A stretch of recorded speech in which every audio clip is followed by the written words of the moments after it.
El Arca de la Alianza. Para unos es el talismán religioso más sagrado que haya existido. Para otros, es el arma de los dioses, la máquina de guerra definitiva, confiada a Moisés como un regalo divino. Se dice que si el arca es llevada a una batalla, los ejércitos enemigos son destruidos, las murallas de Jericó caen y los ríos se abren a su paso. Su poder es ilimitado. Nuestra aventura de hoy consiste en seguir las pistas del Arca de la Alianza en la historia y en la Biblia. ¿Dónde está hoy el arca? ¿Qué misterio se encierra? Comenzamos nuestro viaje en busca del arca perdida. Cuando escuchamos En busca del arca perdida, viene a nuestra mente la famosa película del mismo nombre, dirigida por Steven Spielberg y escrita por George Lucas. Estos dos gigantes del cine se reunieron para crear un nuevo personaje, Indiana Jones, un arqueólogo aventurero que sale en busca del Arca de la Alianza. Se basaron en la experiencia de un erudito judío llamado Jones, que pasó su vida buscando el arca por el mundo sin encontrarla, pero el aspecto de Jones, como un rabino barbudo, no les convenció, así que le dieron a Indiana Jones la imagen del famoso explorador norteamericano Hiram Bingham, quien redescubrió Machu Picchu. Esta aventura nos llevará a varias épocas y reinos como Roma, Etiopía, Israel y Egipto. ¡Acompáñanos!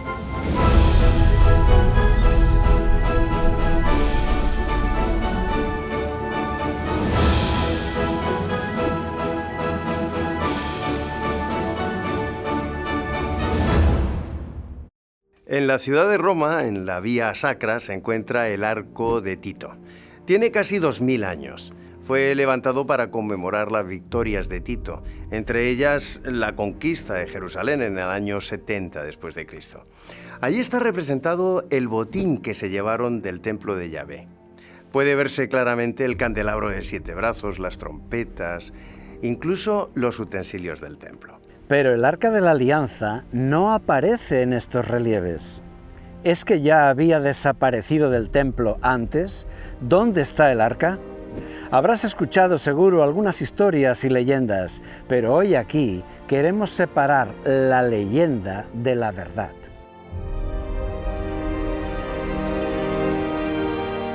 Otros han buscado el arca en Etiopía. Se cuenta que cuando la reina de Saba visitó al rey Salomón, tuvo un romance con él, del cual nació un hijo. Este hijo, cuando se hizo mayor, robó el Arca de la Alianza y se la llevó a Etiopía. Esto se hizo popular al escribirse en el bestseller The Sign and the Seal de Graham Hancock. Pero no olvidemos que es solo una novela con un tema de leyenda. En la Edad Media, los reyes de Etiopía necesitaban demostrar su derecho al trono.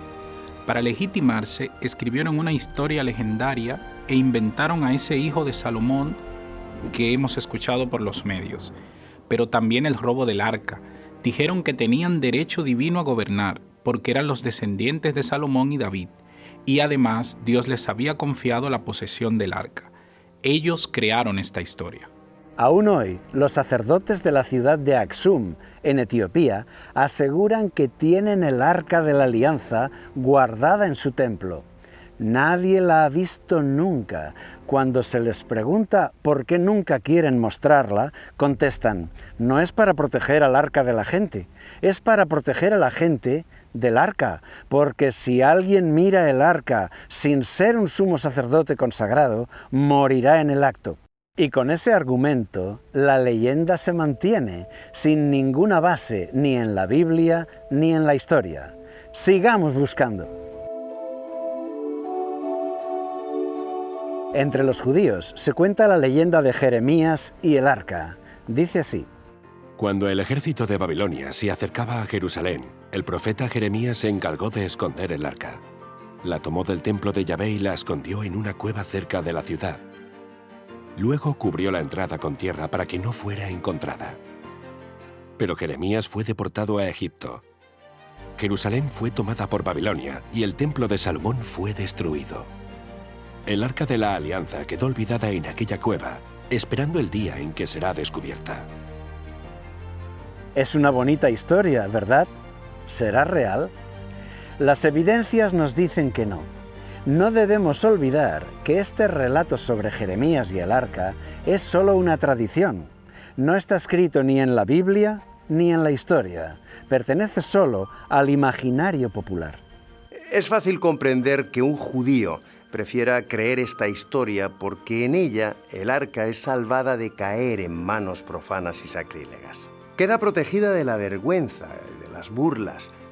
Queda como guardada bajo tierra por la mano de Dios, cerca de Jerusalén, hasta que lleguen tiempos mejores.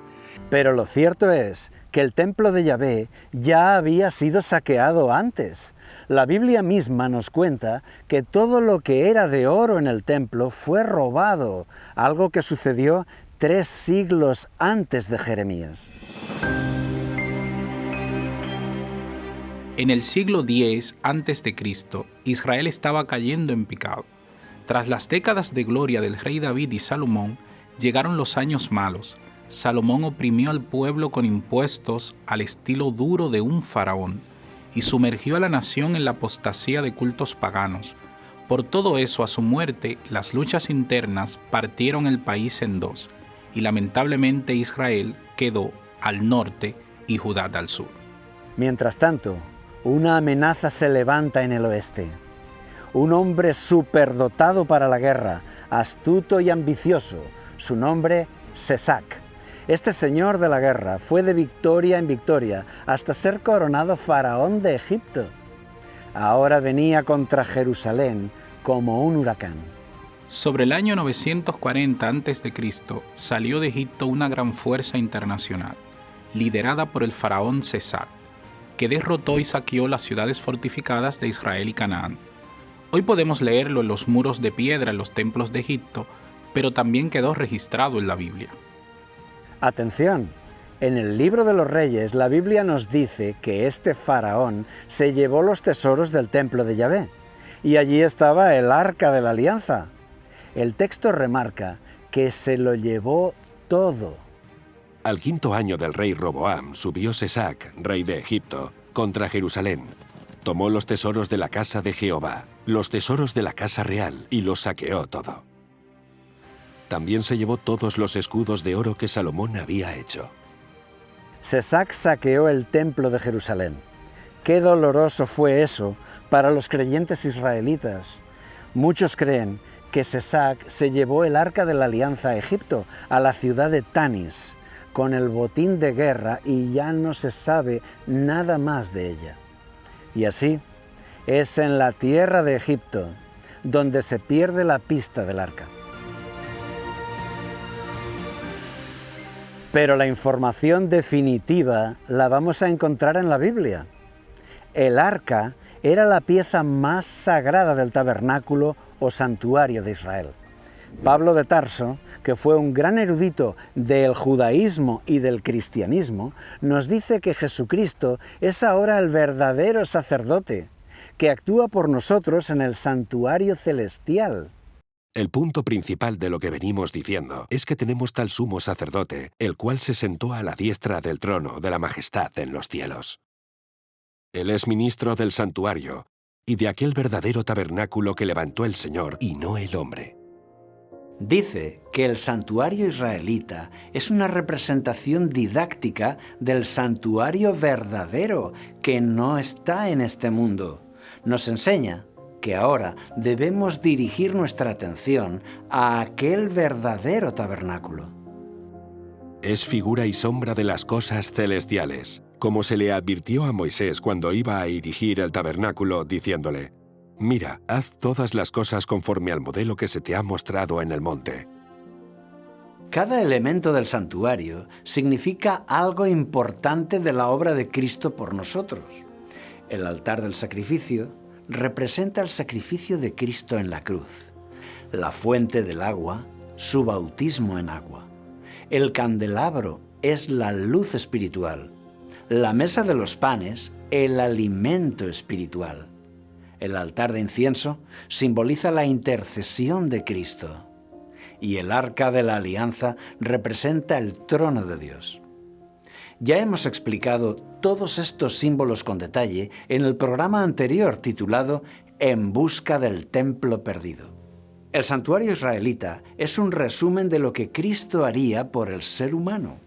Una profecía en 3 dimensiones del plan de la salvación que se va cumpliendo por etapas y culmina en el arca. El libro de Apocalipsis nos muestra el santuario del cielo. Allí, el altar de incienso está delante del trono de Dios. Se le dio mucho incienso para añadirlo a las oraciones de todos los santos sobre el altar de oro que estaba delante del trono. El arca está representando a Dios. Jesucristo está intercediendo ante el Padre en nuestro favor. Está consiguiendo que tú recibas el perdón cada día, que tú seas reconciliado y restaurado cada día, porque tus oraciones son presentadas por Él, quien añade su propia oración. Pero, ¿qué forma es esta de representar a Dios? ¿Un arca? ¿Es una broma? No, al contrario, es un enigma que debemos entender. Tiene un mensaje importante. La Biblia la llama el arca del testimonio. ¿Por qué? Pues porque es un arca para guardar el testimonio. Las 2 tablas de la ley, es decir, los 10 mandamientos, están allí claramente protegidos. Más tarde se colocó también allí la vara de Aarón que floreció y un vaso con maná. Pero básicamente es el arca del testimonio, o sea, es el arca de la ley. Esto le confiere a los 10 mandamientos una importancia muy grande. El arca tiene 2 piezas, las 2 con nombre propio y funciones diferentes. El arca, que es el recipiente, y el propiciatorio, que está encima. Pondrás el propiciatorio sobre el arca del testimonio en el lugar santísimo. El propiciatorio era la cubierta del arca. Estaba hecho de una sola pieza, de oro macizo, muy trabajado, con 2 figuras de querubines y una cornisa alrededor. Eso lo podemos leer en Éxodo 25, en los versículos del 17 al 21. Es la joya más impresionante que encontramos en el santuario. Pero lo más asombroso es su función. Recibe la sangre del perdón. Es la pieza número 7. De los 7 símbolos del santuario hebreo, esta es la pieza final y definitiva. Al final del año litúrgico estaba la fiesta del Yom Kippur, el día del perdón. Un animal que representa a Jesucristo es sacrificado y su sangre es derramada sobre el propiciatorio. Simboliza la sangre de Jesús, quien murió en nuestro lugar. Ahora su sangre es colocada por encima de la ley, pagando el precio por los pecados de todos los hombres. El propiciatorio no es una simple tapa del arca, es la pieza clave del tabernáculo que consigue el perdón del ser humano. La pieza que logra el objetivo del santuario, el perdón y la restauración del hombre. Por eso se le llama propiciatorio, porque hace a Dios propicio a nosotros. Así, en nuestra vida diaria, la ley nos muestra nuestro pecado y la sangre en el propiciatorio nos perdona. La ley nos condena, la sangre nos salva. De esta forma, Yahvé se reveló a sí mismo en el arca.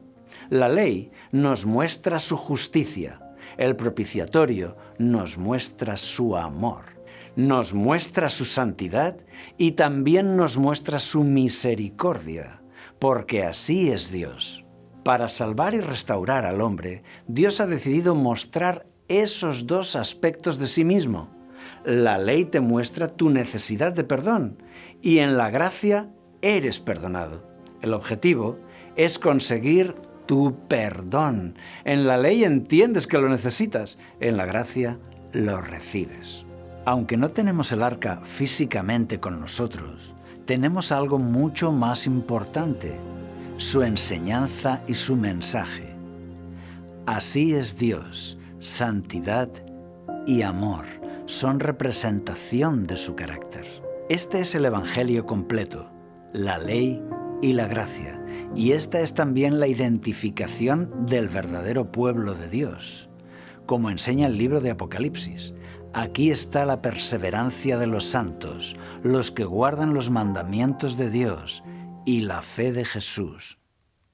En el Sancta Sanctorum de Israel no encontramos la estatua del Dios como sucedía en todos los templos del mundo. No se venera a una estatua como se había hecho siempre en la historia. No, esta religión es diferente a todas.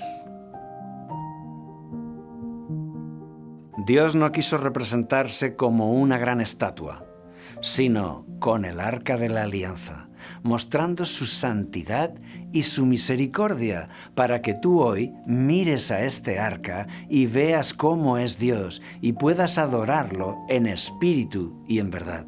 Si tú no has vivido la experiencia espiritual de la ley y la gracia, a partir de ahora puedes hacerlo, porque ahora has encontrado el arca perdida. Hemos buscado el Arca de la Alianza y la hemos encontrado. No estaba en una cueva ni en un país exótico, estaba en la Biblia, disponible para todo ser humano. El objetivo del Arca no es ser un arma de guerra ni un talismán milagroso. Su objetivo es representar a Dios y su carácter, su ley y su gracia, su justicia y su perdón. Nuestro viaje termina aquí. Nos encontraremos en la próxima aventura y veremos que la Biblia sorprende.